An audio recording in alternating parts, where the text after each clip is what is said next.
Howdy folks, and welcome to the next episode in my video blog series. In this episode, I will cover my attempts at forging a career as a musician, including some of the challenges I faced whilst trying to go out on my own for the very first time.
Many thanks to all those who have already liked my videos and subscribed to my video channel. If you have not already, I'll be grateful if you would like to hit the like below and subscribe to my YouTube channel. You can also hit the notification bell to be notified of any new updates when they become available. After finishing high school, it was time for me to pursue a career path as a musician on my own.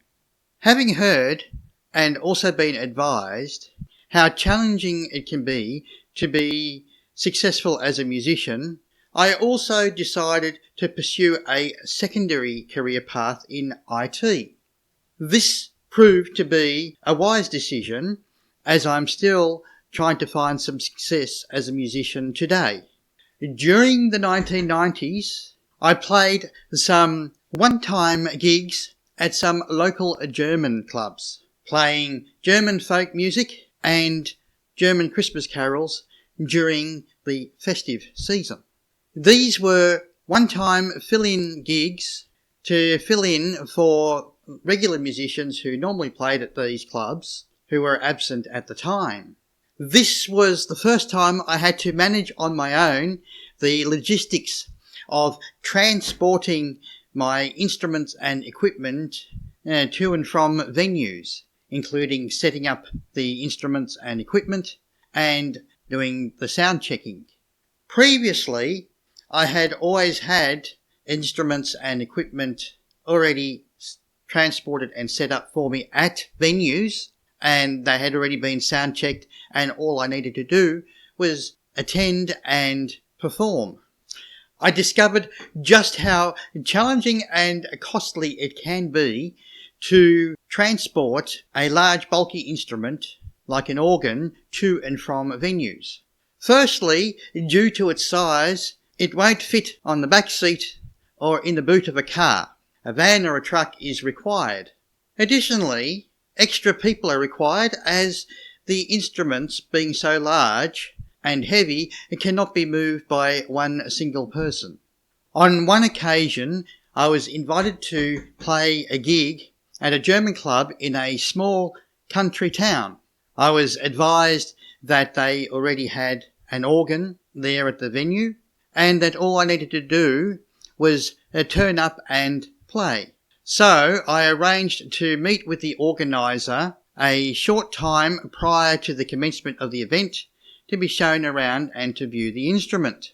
Upon viewing the instrument, I immediately discovered that this was a model that came without bass pedals.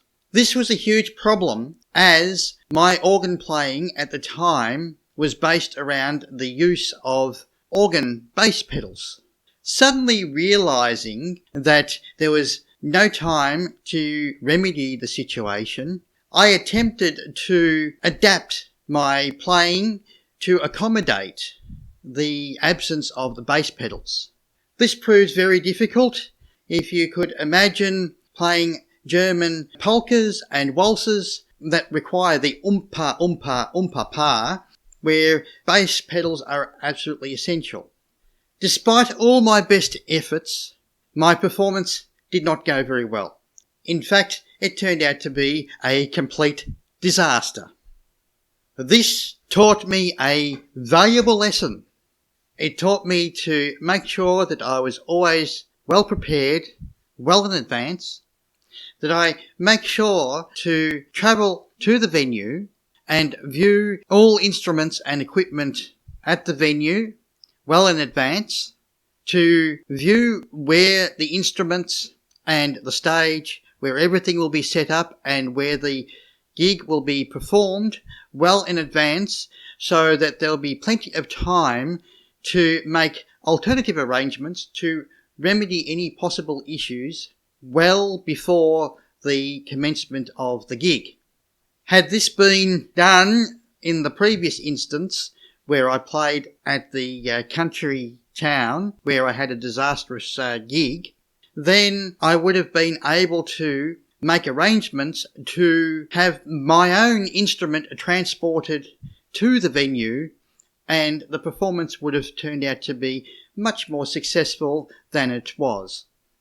I also tried out for some gigs at some local restaurants, hoping to obtain a regular spot in their entertainment program and get my music career properly going. However, most of the restaurants only had pianos. They had no room for an organist. They were looking for pianists who were already well accomplished in totally different music genres to what I was currently playing at the time. Despite my willingness to work really hard and to quickly develop skills on piano and familiarise myself with the relevant music genres and develop a repertoire, those restaurants were unwilling to provide me an opportunity to get a spot on their program.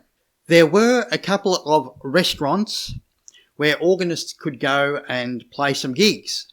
However, due to the small number of those restaurants, there was much competition to obtain a gig in their programs.